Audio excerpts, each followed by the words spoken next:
The risks with home equity line of credit is the banks can increase rates, and the banks also, if you read the fine print, can ask you to pay it off anytime.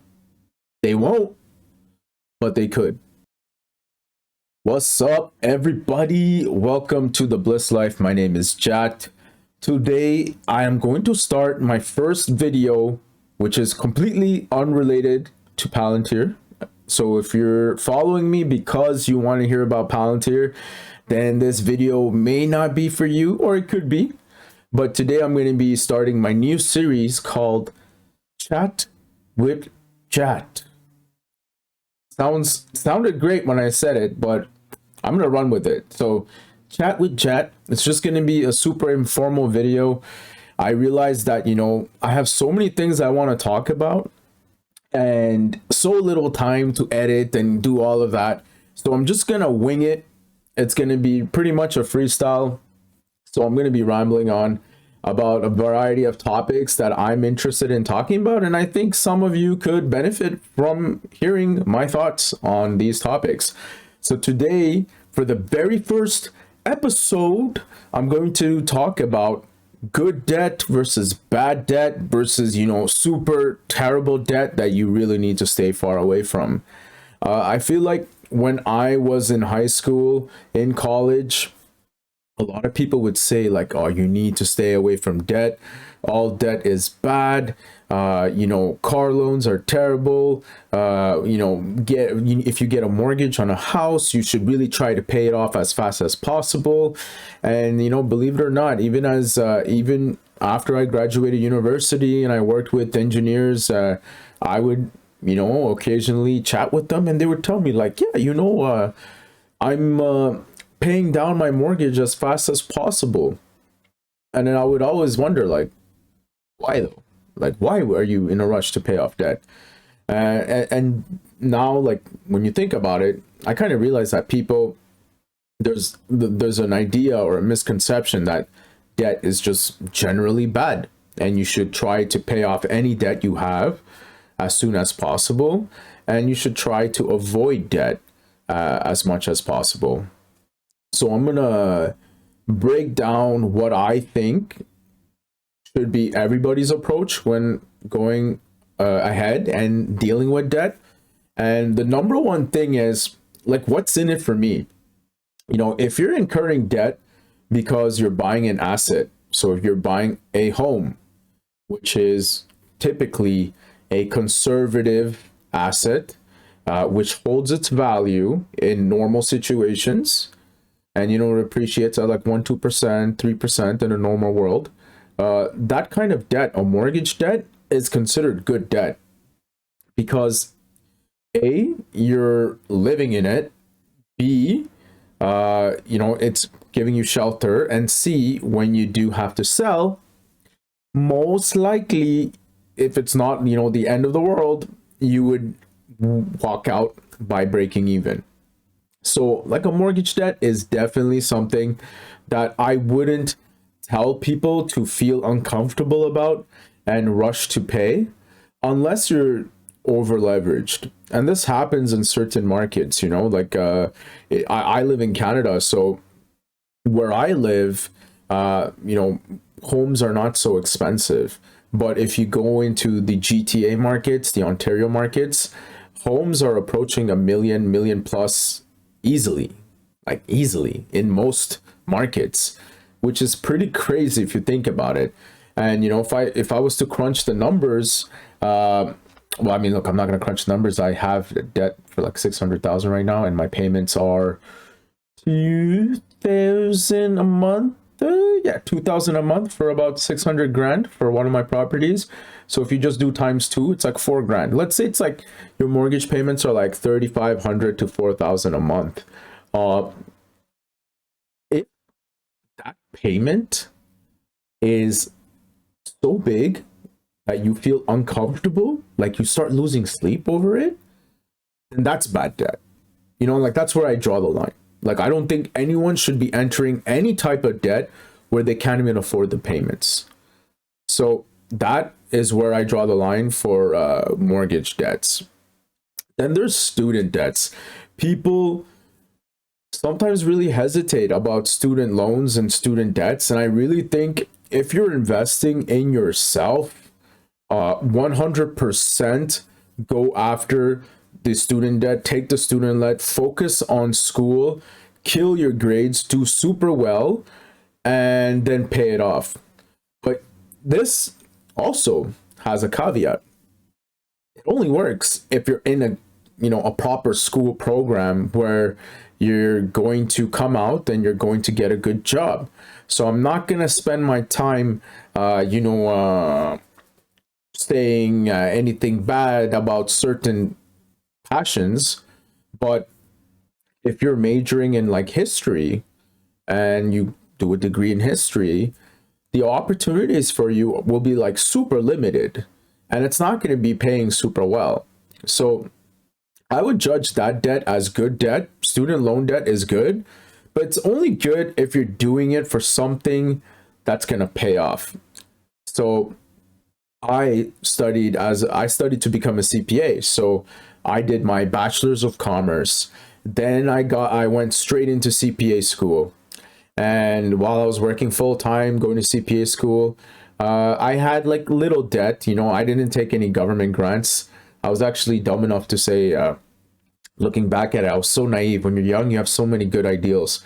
But back then, when I was able to get a government grant, I called back and said, "Oh, I just got a new job, and the job pays really well. So give this grant to somebody else. Like give the loan and the bursary to somebody else." And the lady didn't say anything. She was like, "Okay," but I really wish she told me, "Hey, why don't you just take it and then see what you want to do with it?" And trust me, if I had that money back then, I probably would have invested in something, and who knows how many times that would have grown by now. But I didn't. I was young, I was idealistic. I was just like, the money is very limited, so I don't need it. I have a great job that pays me like $18 an hour, so screw it, someone else can use this.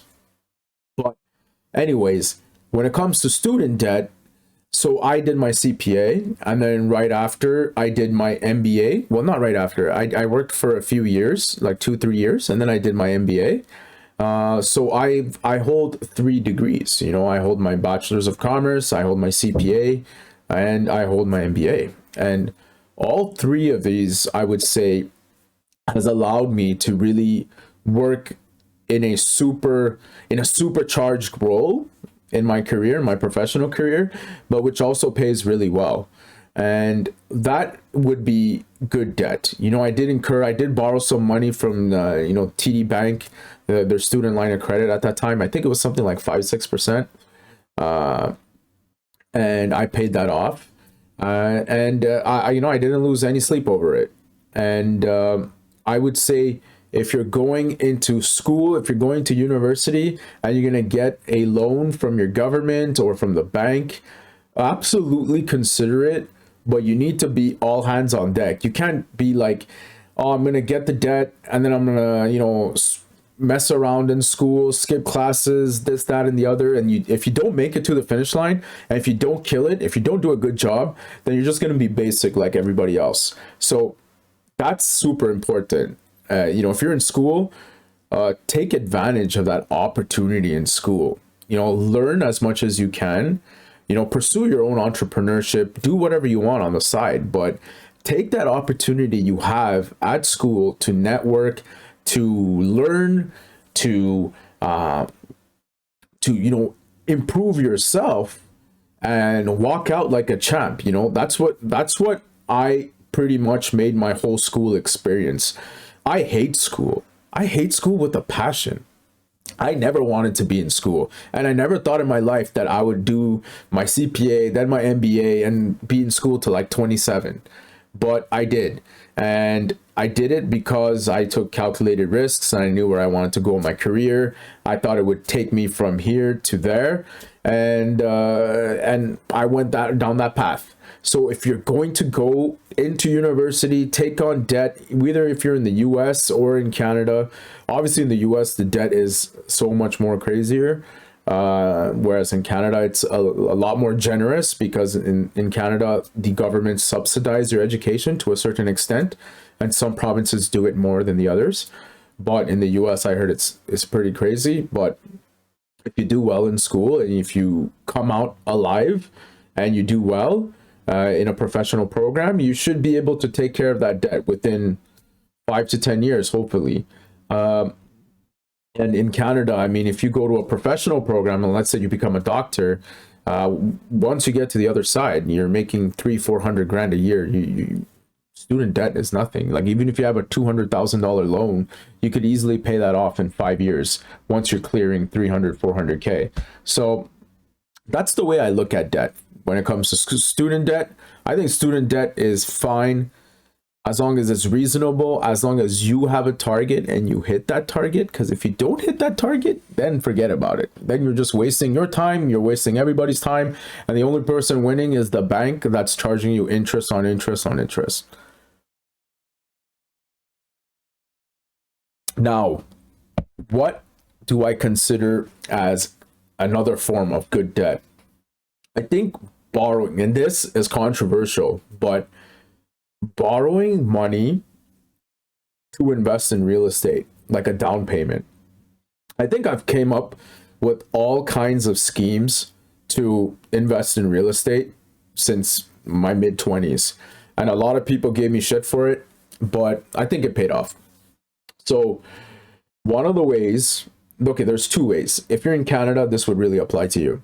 So in Canada, when there's RSPs, and RSP season is coming around where you're supposed to contribute and hit your limit before the February 28th deadline or the March 1st deadline, banks will be throwing money at you because banks are like, the money's not going anywhere.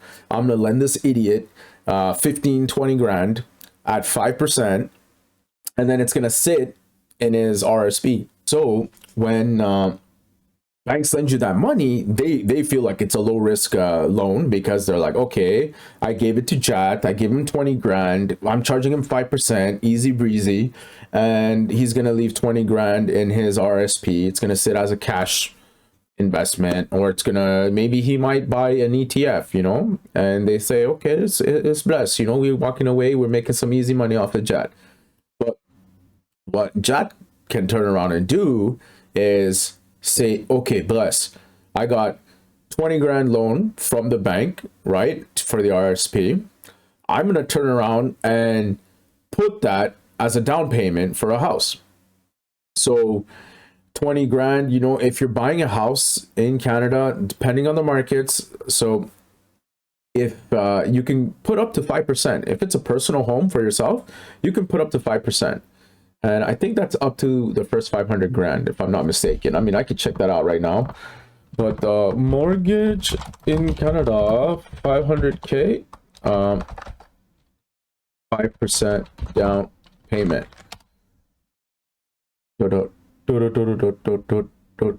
Yeah, so that's exactly it. So 5% on the first 500, and then 10% for any incremental over the 500K. So 10%, right? Let's just do simple math. So 500K, if you find a condo or a building for 500K, 10% on that would be 50K. So 5% is 25K. Okay, so let's say your bank gave you 20 grand as an RSP loan and you had 5K saved up already. You have your 25K right there. You take that 25K out and then you buy your condo or buy your building, whatever it is. I don't think you could buy a building anymore these days, but you buy a condo and you live in it and you like it, and whatever. If you want, you can move out one day and rent it out, or you can continue to live in it. But the thing is that this asset, it is going to appreciate, right? It's going to appreciate at 1-2%, and that's going to be huge. But you're going to be like, oh, Jad, but who cares, you know?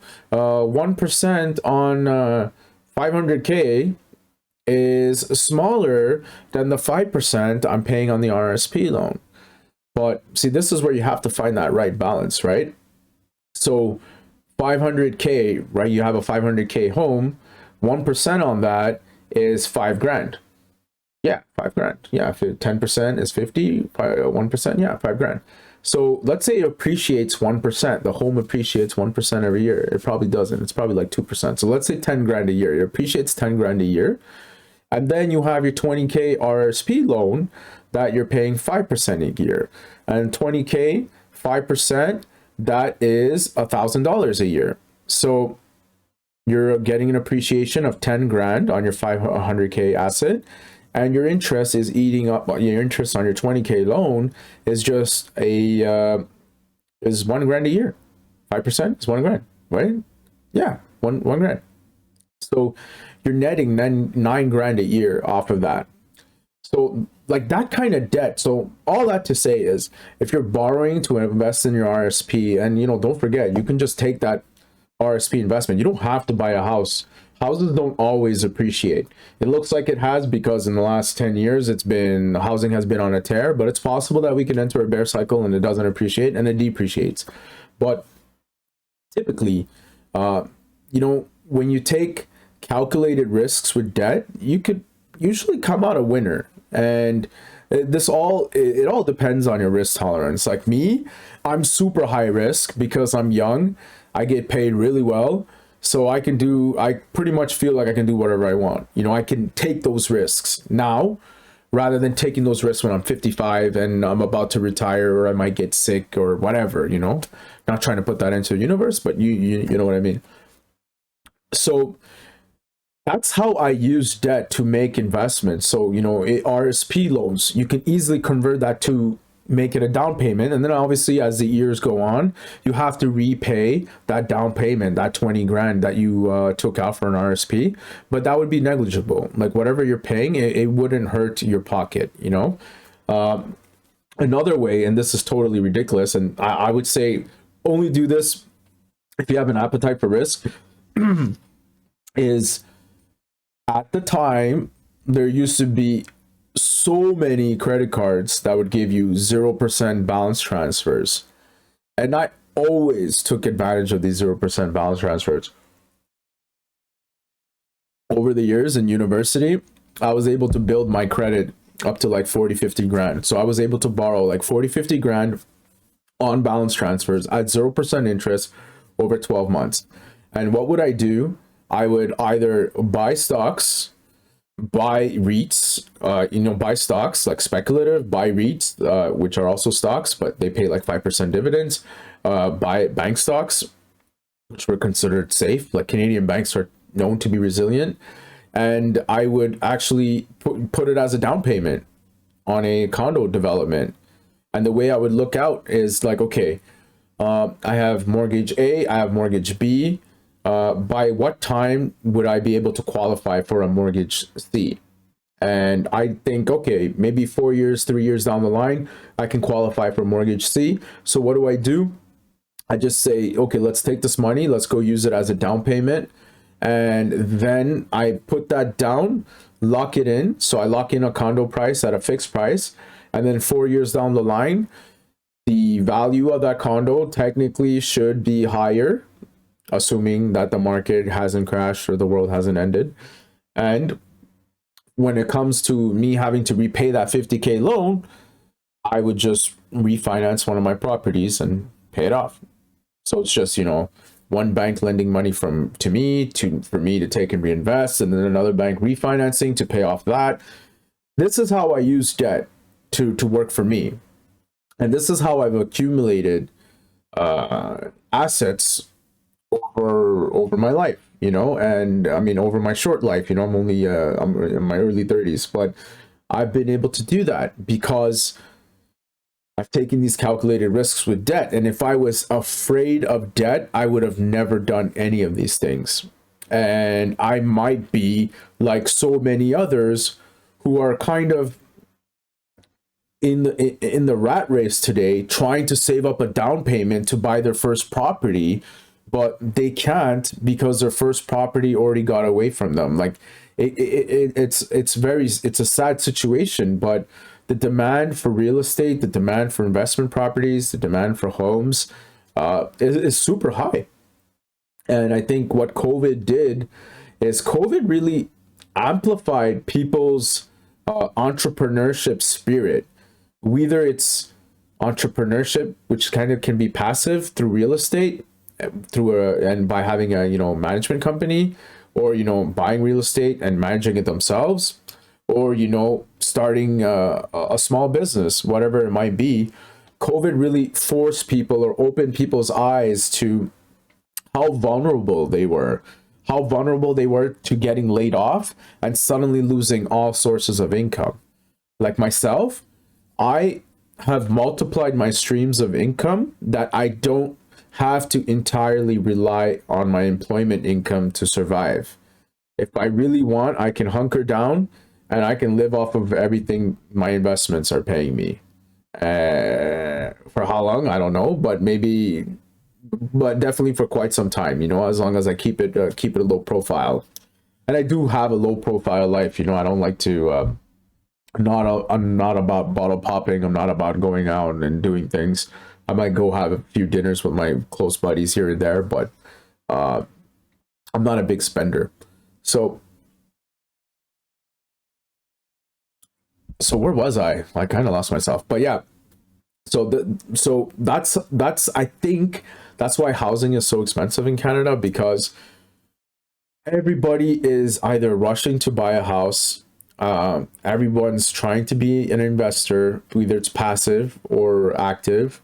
And everyone thinks that that housing is a guaranteed asset.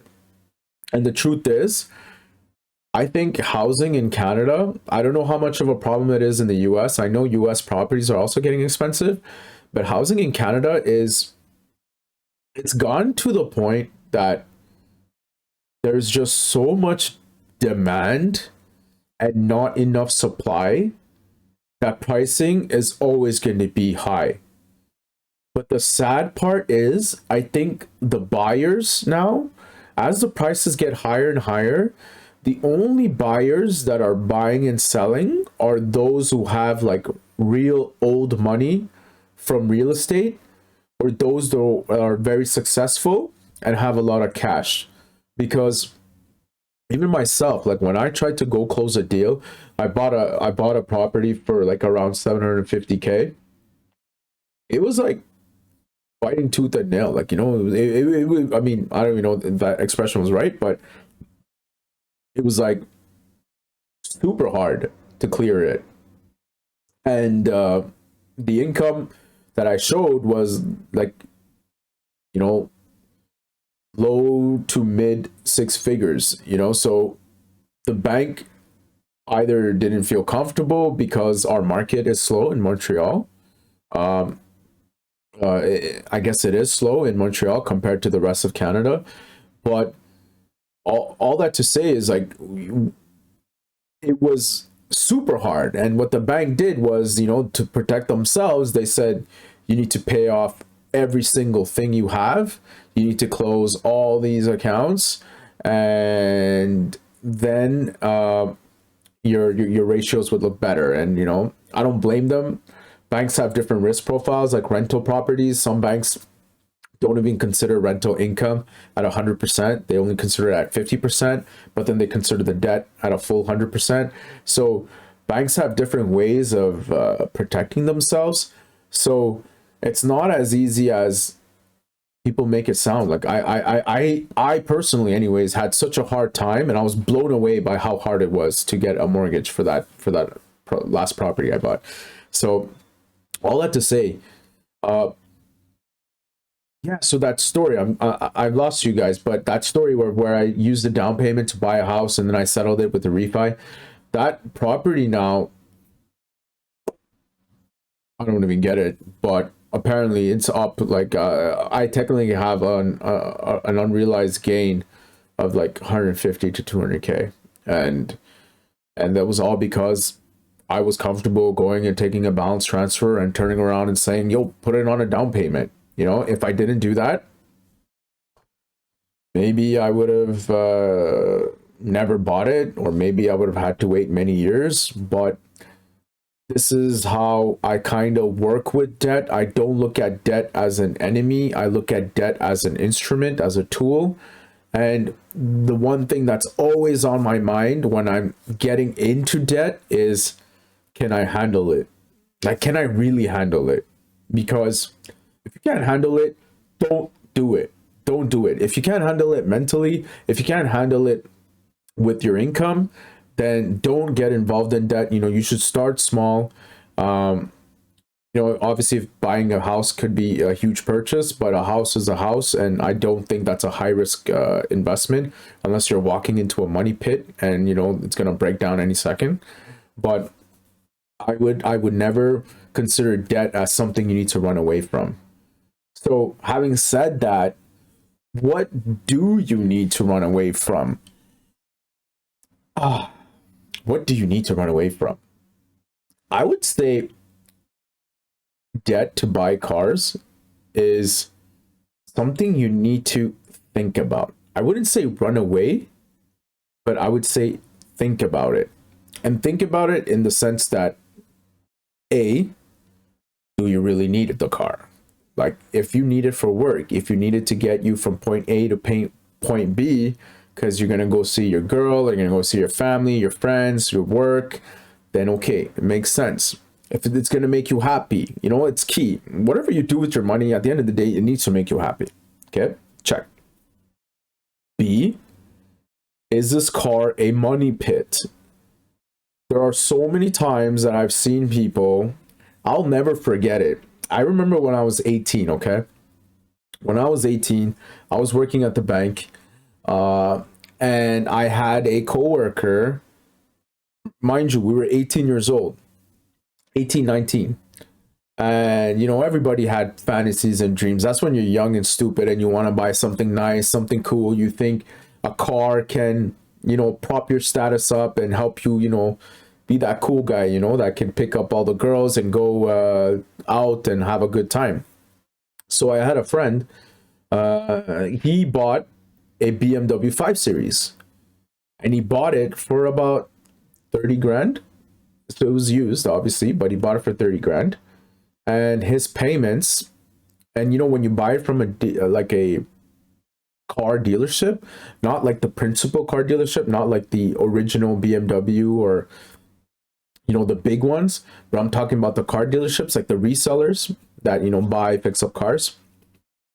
Their interest rates, they'll give a loan to anybody that can walk, okay? That's a fact.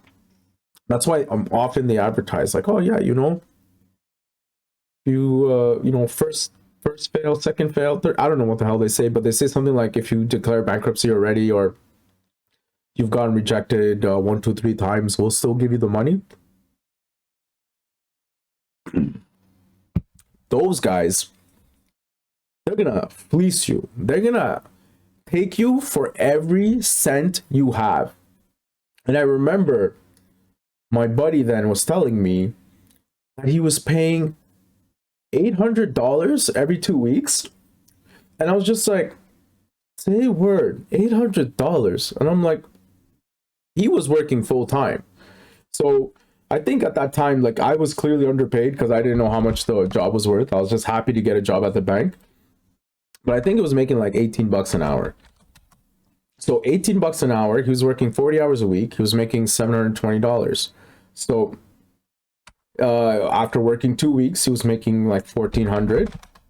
So essentially, the entire month, the first half of the month was literally going into paying his car. Because, you know, there was car payment and taxes. No, not even. I said every 2 weeks. So half of his check almost was going to pay for the car before insurance, before interest. Before insurance, before gas, and, you know, before license, registration, all that bullshit. But I remember him doing it. And, you know, he was super happy about it. I'll never forget. I remember seeing it. I bigged him up. I was like, yo, sick car, man. This is so cool. Like, congrats. I'm so happy for you. And after a while, I could tell he regretted it. And he was just like, he just saw it as a piece of metal. And I think it was like 8 months later, he decided to chop it. He sold it.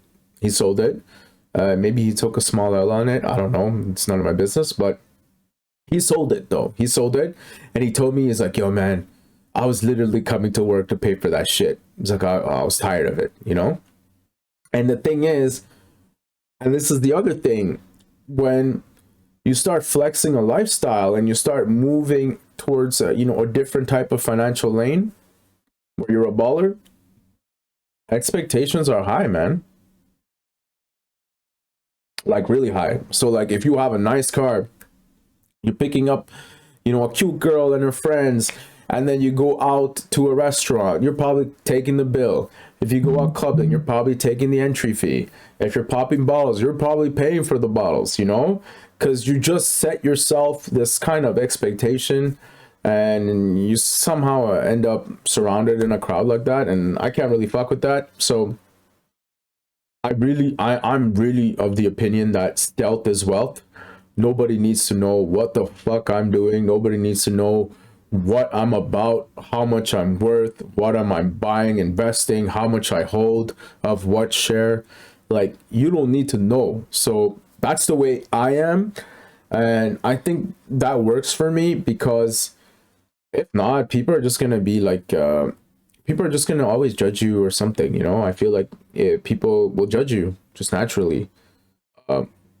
And I'm still the same guy I was in university. Like, I still go to the dollar store to buy Kit Kats. Like, I wouldn't go and buy Kit Kats at the gas station where it's like $4 I would go straight to the dollar store and buy it at 82 cents. Like, some things never change. And I'm proud to say that. Like, I don't give a fuck what you think, but but I'm going back to car debt's like, it depends. Like, are you buying a car because it's gonna, make you happy, be functional to you, and see, can you afford it? And do you acknowledge the fact that this metal is gonna cost you more money for upkeep, more money for maintenance, and it's gonna be literally worth less the second you take it off the lot? Like, you have to be comfortable with these facts. And I feel like car brands and marketing, they do what they gotta do. They build a brand. They make you want to feel that owning this car is gonna give you this sense of prestige, this sense of accomplishment. But after you own a nice car for a while, you just realize it's just a piece of metal, and that's it. And even me myself, like, I have been struggling, really struggling, because I always wanted to buy, my dream car was a Range Rover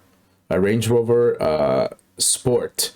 At the time, they used to call it the HSE model, but now I guess it's just called the long range model, or the autobiography model. But I always wanted to buy a Range Rover, and I could buy a Range Rover. I could literally walk into a store and buy one right now, but I don't, because I know it's a money pit. I've read so many reviews about how people are so pissed about how something breaks down and it goes like clink clank when you drive around, and it's fucking annoying.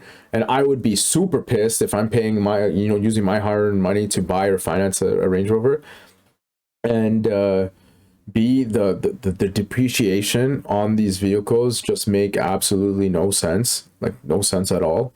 That can, like, okay, maybe today it's special because there's less supply in the market because of chips and that, and there's not enough in the factory. But the truth is, it's a fucking gas guzzler. It has so many maintenance issues. The reliability is so trash that I've been able to tell myself, like, Jad, if you do this, you're gonna regret it. You might like it for a few days, but after a while, you'll probably resent it. Like, I'll probably look at it and I'm like, piece of shit, just eating my money, sitting in the parking lot, sitting in the garage. Like that's me. So what am I rolling in? I'm still rolling in my Honda Civic 2016. That's, it's fully paid now, but and it does the job, and now I'm like getting to this point where I'm like, oh yeah, it's all about the health, it's all about being fit, all about getting your steps. So now, if I ever have to go to work in downtown, I could just say, okay, you know what? Let's bike it. Let's just bike it downtown. I know I can bike 8-10 kilometers. It's not a big deal. Instead of like worrying about a car, like I rarely use it. So it's something to think about. So cars, I would say it could be good if it's useful for you. If it's not going to be a money pit, it helps you get to work. It helps you do what you got to do. But it could be very bad if you're getting one of those ridiculous car loans from the dealerships for a car that's going to be a money pit, because then you're taking like triple L's. You're taking the L on the maintenance because it's going to be a high maintenance for a luxury vehicle or whatever it might be. You're getting another L because the interest rates are super high. And number three, you're getting another L because the value of the vehicle is going to drop big time, especially for fancy cars. I don't understand. I mean, I know I do understand why. Fancy cars, the values drop so quickly because they cost so much money. Even if you're buying an SL Mercedes-Benz 2007 for like 10 grand in 2020, yeah, it's a sexy car. It's boss. You loved it when you're in college, high school, whatever. But when something breaks down, you're still looking for a part to replace on a 2007 Mercedes-Benz that retailed for 100 grand. And you know, when Mercedes-Benz knows you have nowhere to go, they're gonna be like, yeah, it's gonna cost you 5 grand, my man, to fix this. And you bought the car for 10. You know what I mean? So that's the type of situation you want to really avoid. So car debt is more like good or bad. It depends. But let me know if you bought a car and you had instant regrets, or if you bought a car and you were super happy. Because I know some people that make very good money. You know, they can make like $1,000 a day, and they're totally happy paying a $1,000 lease, you know, a month. And more power to them, because the happiness is worth so much more to them. You know, the sense of accomplishment. And you know, leases, I guess it's, you just got to own it. Like once you get a lease, just got to tell yourself, these are my payments forever, and I'm just going to keep paying them. But I'll always have the nicest car, the car that I like, and it's never going to cause me any headaches or drama because it's always new and it's always working, technically. So financing a car for high interest rates is probably a bad idea. Leasing a car, I could see it. But at the end of the day, it's not an asset. It's just a... Wait, the accountant in me is saying, is it... No, I would consider it's like an operating expense. You know, it's just like a monthly subscription that you pay, because you never get to own the car unless you think the car at the end is worth something and you're gonna definitely buy the car at the end. Look at me getting into accounting rules. But anyways, I would always say, and it's not the accountant in me, it's more, you know, buy what you can afford as a car. Make sure it's reliable. Make sure it gets you from point A to point B. If you want to have a super nice car and feel a sense of accomplishment because you finished school or you got a great job or whatever, you know, I would say first, just fucking go on Turo. Go on Turo, take the car out, take it out for a week, even if it costs you like $1.50, whatever, and just get it out of your system. And once it's out of your system, see if you still feel the same way. And if you do, then go for it. But if you don't, then who cares? You know, buy something more reasonable. The other type of debt that I would say is borderline. I wouldn't say it's bad debt. I think I jumped too soon. Like a car debt is like transitioning towards bad debt. It's almost-ish bad debt, but there's a home equity line of credits. A lot of people, I've even seen some people get, you know, expressions on Reddit where people say Canada runs on Canada runs on home equity line of credit. And it might be true. Like a lot of people have a house that they bought 5-10 years ago, and selling the houses worth double. They go get a home equity line of credit. Banks say, okay, my man, your house is worth 500K. 250K was your mortgage, and you know, you almost paid it off, or you paid it off, whatever. Here you go. I'm giving you 80% of 500K. Have fun with it. And some people are stupid enough to go do really dumb things, like buy expensive toys, like a ridiculous car, or buy a jet ski, or buy those what is it called, snow machines, oh, what the hell, why is that word snowblower? No, it's not a snowblower. Snow machine, rail, hold on, snowmobile. Yeah, snowmobile, I guess that's the right word. People would go buy snowmobiles. And the question is, like, can they afford the debt? At the end of the day, the home equity line of credit, yeah, they'll give you debt, and life is meant to be lived. If it makes you happy, okay, fine, but can you afford the payments? It always comes down to that. Can you afford the payments? Are you bringing enough money to afford the payments? And if you are, then great, do you. But if you're not, or if you just suddenly lose your job and now you can't make payments, and the things you bought are not worth anything because they're just toys, then you dug yourself a hole, and you need to be ready for that. I think anyone entering a home equity line of credit needs a plan. Like, banks typically ask you, like, what are you going to do? Like, what are you going to do with the money? And most of the time people say, oh, I'm going to do home renovations, increase the value of my home. Banks usually say, okay, bless, that's not too bad. And some people say, yeah, I'm going to consolidate my debts. Okay, great. You're coming out a winner. You're paying less interest. You have more money in your pocket. Fantastic. But some people just say, yeah, I'm gonna, do some home renovations, and instead they go buy a, Dodge Ram truck, or something ridiculous, when they, just go from, they don't even do any big construction jobs. They're not an entrepreneur. They just drive that Dodge Ram truck to, the McDonald's to order a coffee, or Starbucks to order coffee, and then come back home. Like, that's like stupidness. So I would say home equity line of credit could be good, but it could be very dangerous, especially if you're very sensitive to interest rate hikes. So that's something, I guess I can get into that, but interest rate hikes, I'm kind of living that dilemma right now. So I refinanced 2 properties recently, and I've always done fixed. But now I was just like, yo, you know what? Let's go variable. And I locked it down. I locked a variable, but they're investment properties, so it's a bit higher than everybody else.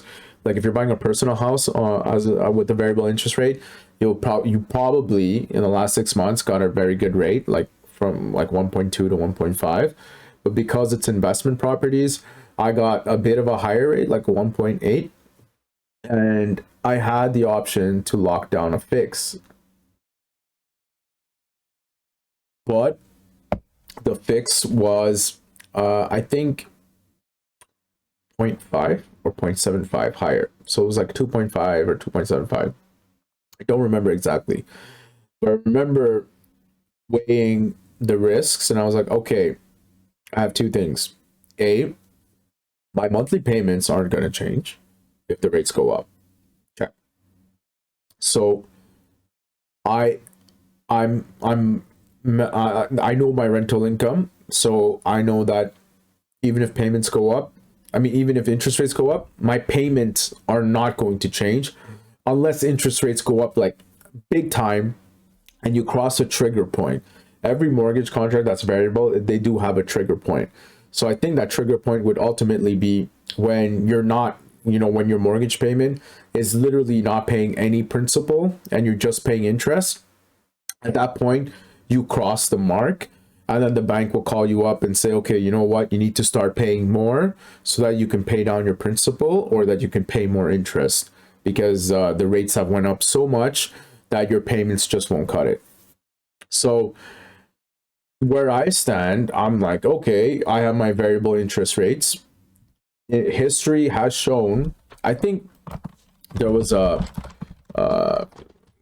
I remember seeing it online before. Let me see if I can flash it to you. No,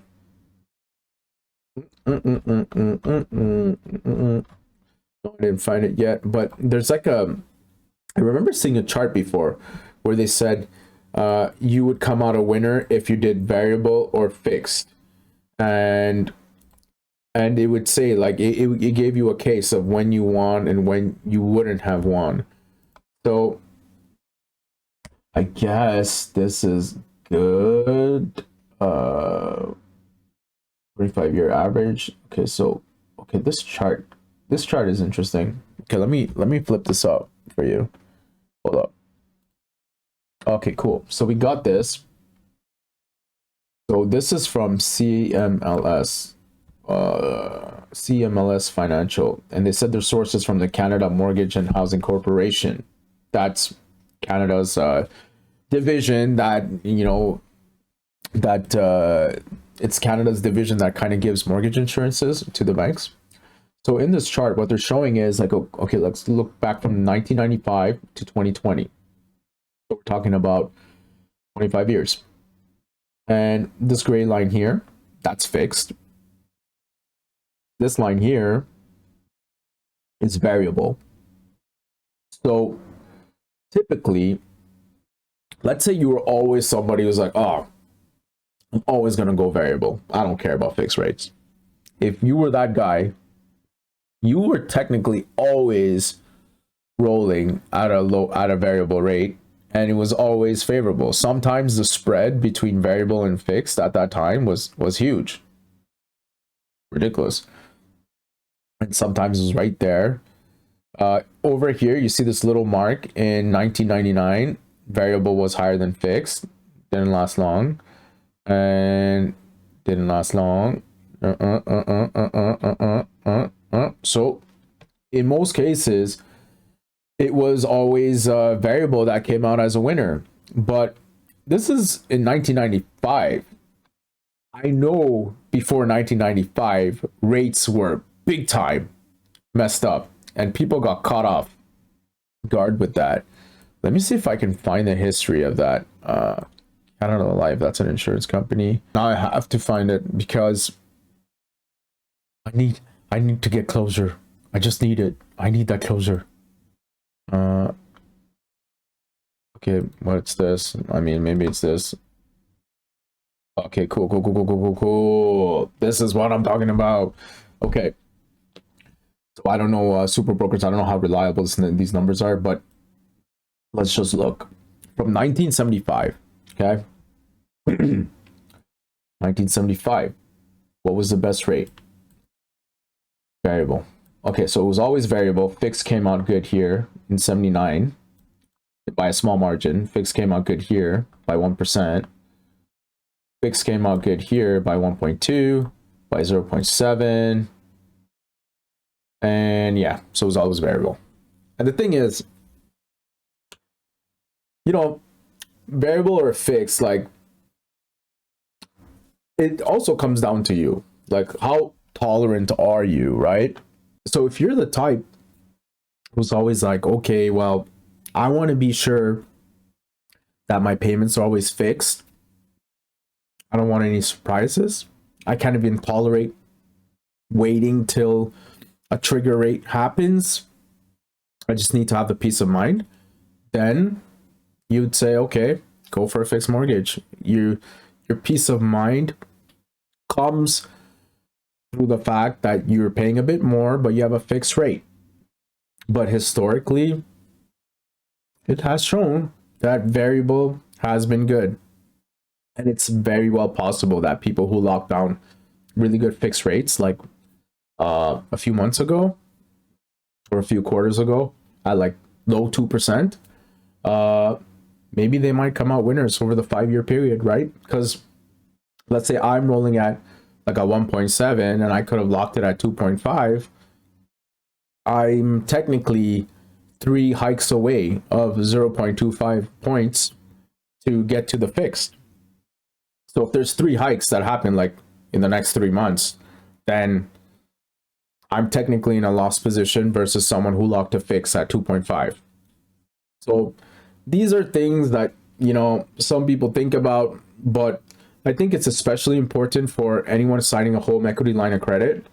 The risks with home equity line of credit is the banks can increase rates, and the banks also, if you read the fine print, can ask you to pay it off anytime. They won't, but they could. So that is something that you need to be mindful of. If you're using the home equity line of credit to invest in assets, if you're buying a condo, home, if you're buying bonds, if you're buying GICs, if you're buying stocks that are safe and you have conviction and you think you can rely on and you're comfortable holding through the dips, then go for it. But if you're using home equity to buy like expensive toys and like cars and vacations, vacations I think are worth it because it helps you grow like spiritually and personally. But if you're doing like going on vacations and you're clubbing and you're just popping bottles, that's dumb. But then using home equity line of credit could be bad. It really depends what you're using the debts for. Now let's get to the bad debts, like ones that are guaranteed bad debts and you shouldn't abuse them. They are credit card debts. Credit card debts are guaranteed one of the worst things you can do. And I think it's because banks and lenders, they're waiting for the day for you to screw up. They will keep lending you money and letting you buy things on credit card for many, many, many, many months. But they know one day they will get you.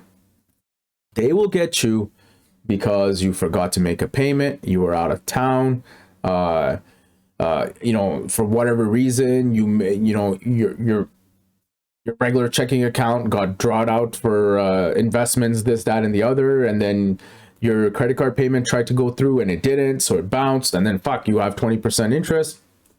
So they will keep lending to you and they'll keep giving you these freebies like, oh yeah, we'll give you 1% cash back, we'll give you 2% cash back, or we'll give you points to go watch movies, or points to do this and that. But the truth is, they're only doing that waiting to pounce on you, because one day you're gonna fuck up and they're gonna get you. And if you're someone who lives like paycheck to paycheck, I feel like credit card companies pry on people living paycheck to paycheck, because those are the people who are working their asses off, running from job A to job B, taking care of kids, doing this, that, and the other, and somehow one day they just slip. And when they slip, they get charged an extra $100 of interest, and that extra $100, you just can't get it. They're already working 60 hours a week or 70 hours a week, and they just can't find that extra $100. So then they're in that cycle of spiraling down, and it becomes interest on interest on interest.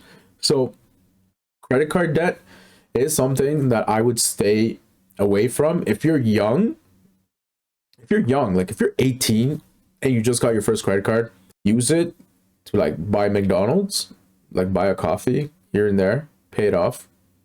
Don't build your credit. Build it. Eventually the bank is going to be like, yo, let me throw some more money at you. I increase your limit to 1,000, 2,000, 3,000. Fine. If you're disciplined, I would take it, but I would not change your habits. Based on how your credit limit moves, you should not be changing your habits. Your credit limit is just how eager the bank is to fuck you. That's what credit limit is. That's how I look at credit limit. The higher your credit limit, the more they're eager to screw you and they're waiting to pounce on you.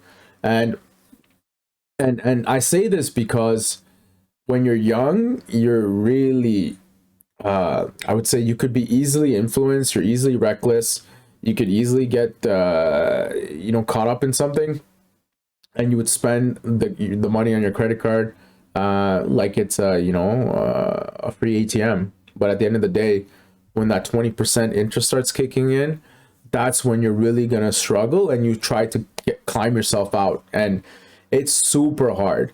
It's so hard when you're only working part-time, minimum wage, because that's the base. That's the people they want to get.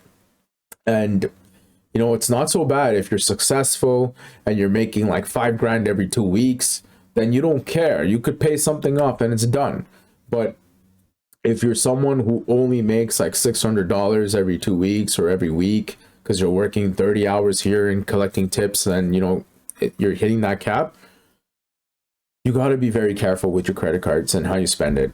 And I would really, like a lesson that my dad gave me, and I realized it was true when as I came up in my 20s, is when banks extend credit to you, always accept it. For sure, accept it. But because you accepted it doesn't mean you have to spend it. And when you're in a life emergency, like a real emergency where you're lost in a country somewhere, you have nothing and you only have your credit card, yeah, feel free to use that credit card because it's there for you and it'll get you out of your sticky situation. But when you're in an emergency and you need the money and you call the bank and you don't have that credit, they're just going to go tell you to screw yourself, and they'll drag it on, and it's going to be a headache. So credit card debt, at the end of the day, I find it's like it could be good if you keep it for emergency purposes and you're responsible, keyword responsible, but it could be super bad. It could be so bad if you're spiraling out of control, you're not making the payments. And when I say payments, I'm not talking about minimum payments. I mean the whole damn payment, because then you're getting charged 20%, 29%, or even higher, depending on the credit card. Then you're screwed, and you're digging yourself a hole, and it's like the ground just keeps falling from under you. So I would really, really recommend that, get your first credit card, be disciplined, pay the full amounts off when you can. I mean, not when you can, always pay off the full balance, not the minimums. The minimum just means just enough so that the bank can screw you, but pay the full amount, and don't spend more than you can afford.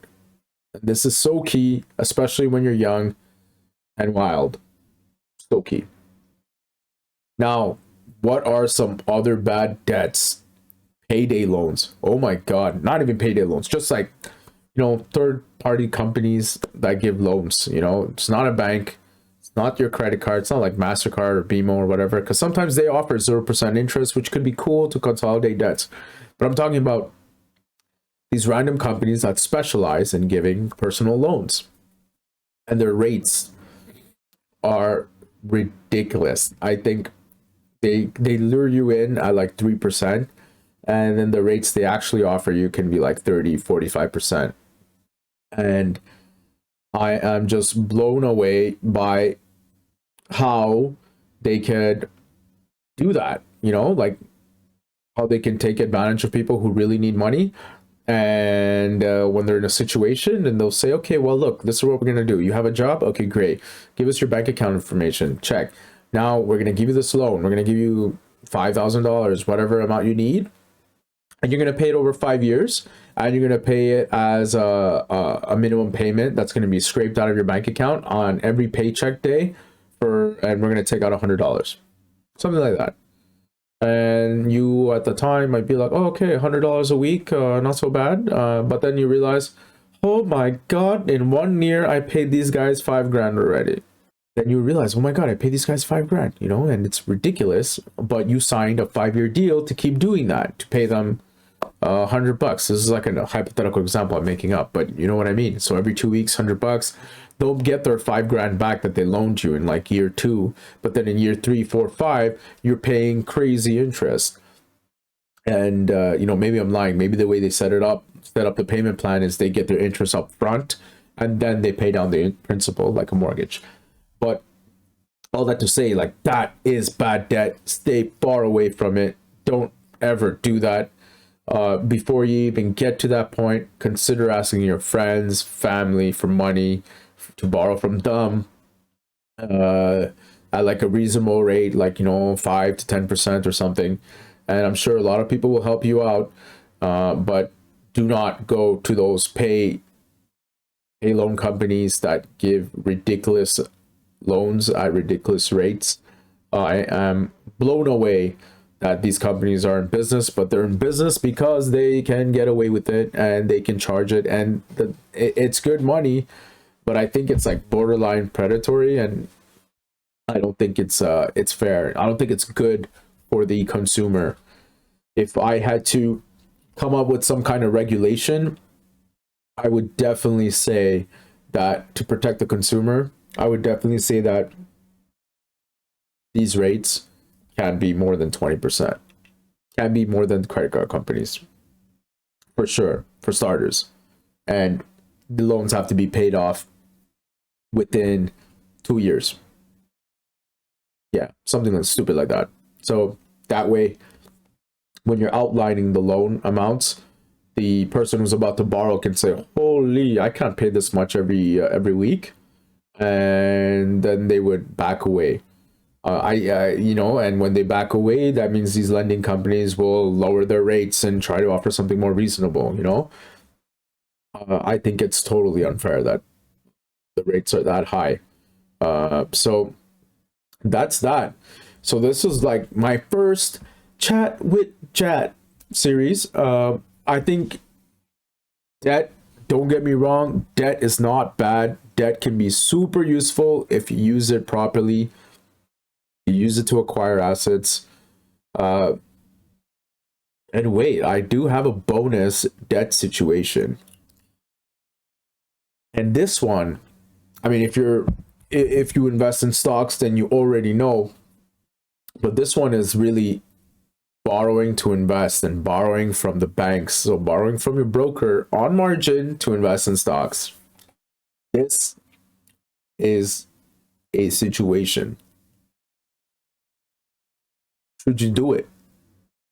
Why not? But is it a good idea?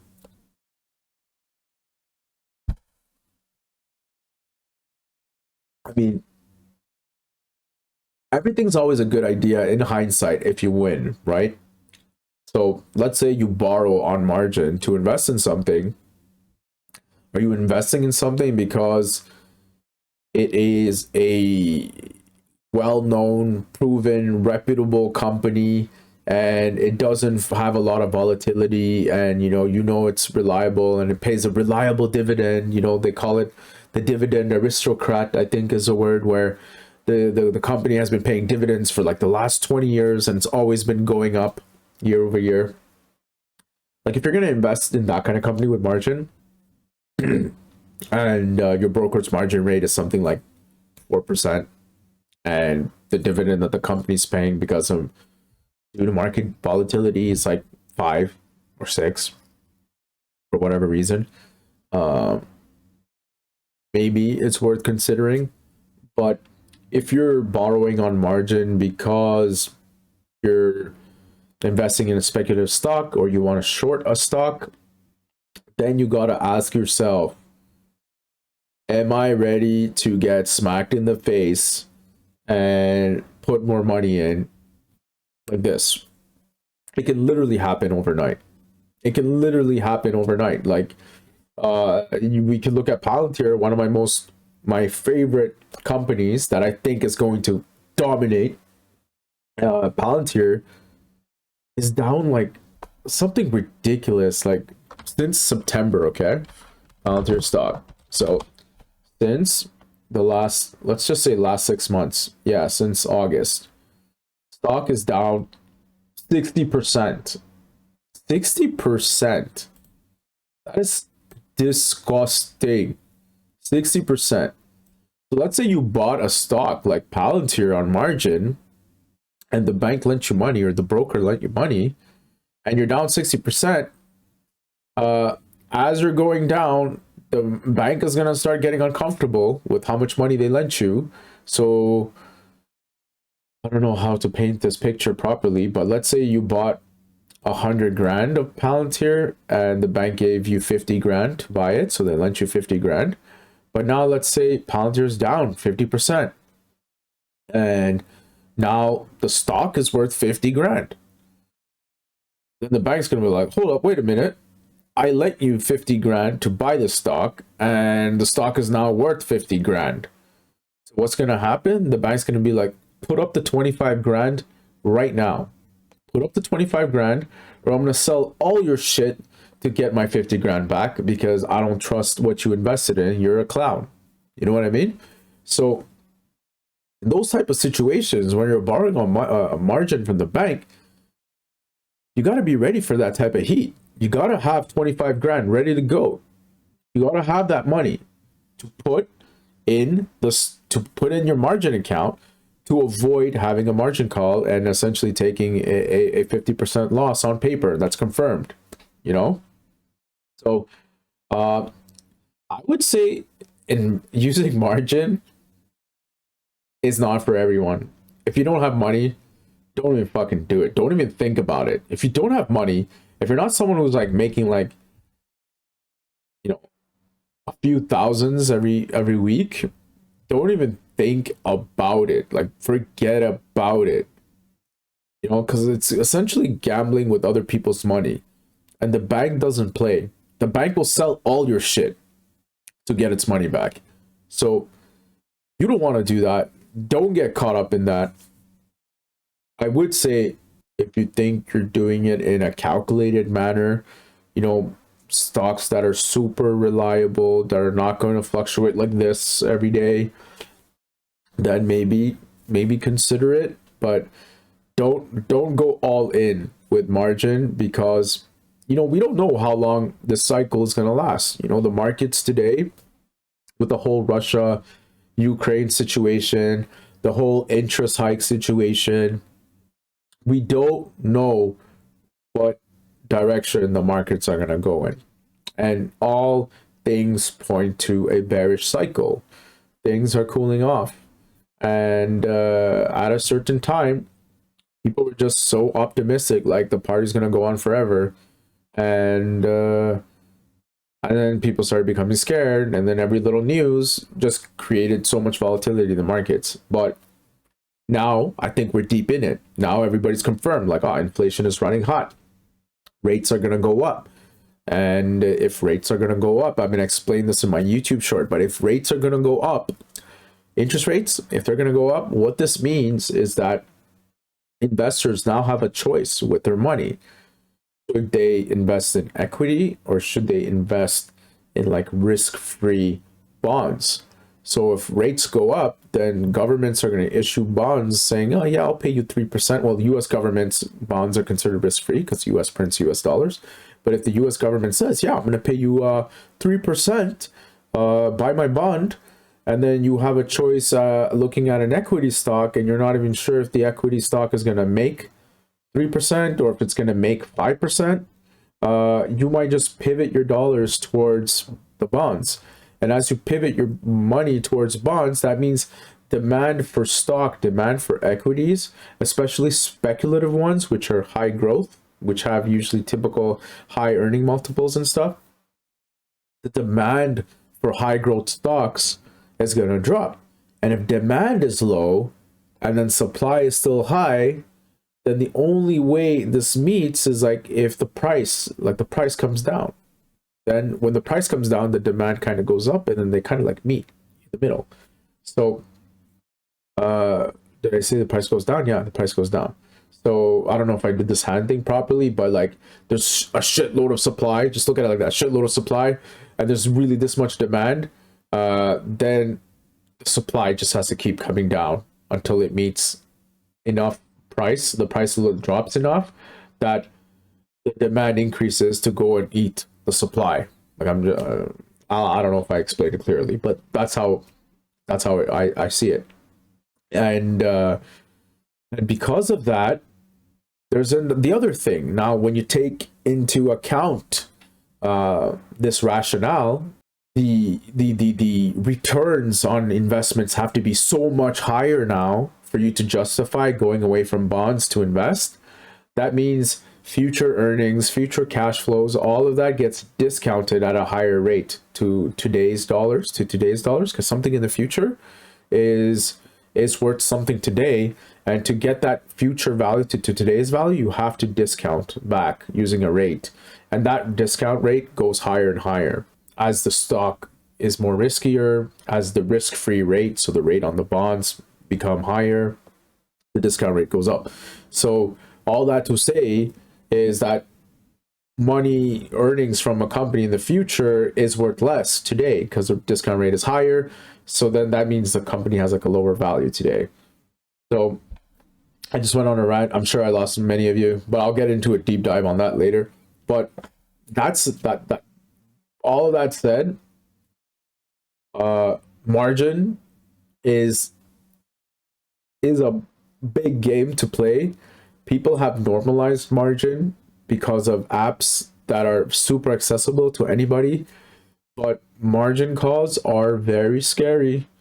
And if the bank calls you up to tomorrow and says, "Send me 10,000 US," you need to have 10,000 US. And if you don't have 10,000 US, then they're selling your shit. You're taking a loss, and yeah, then you're gonna have to pick up the pieces. So you don't want to end up in that type of situation.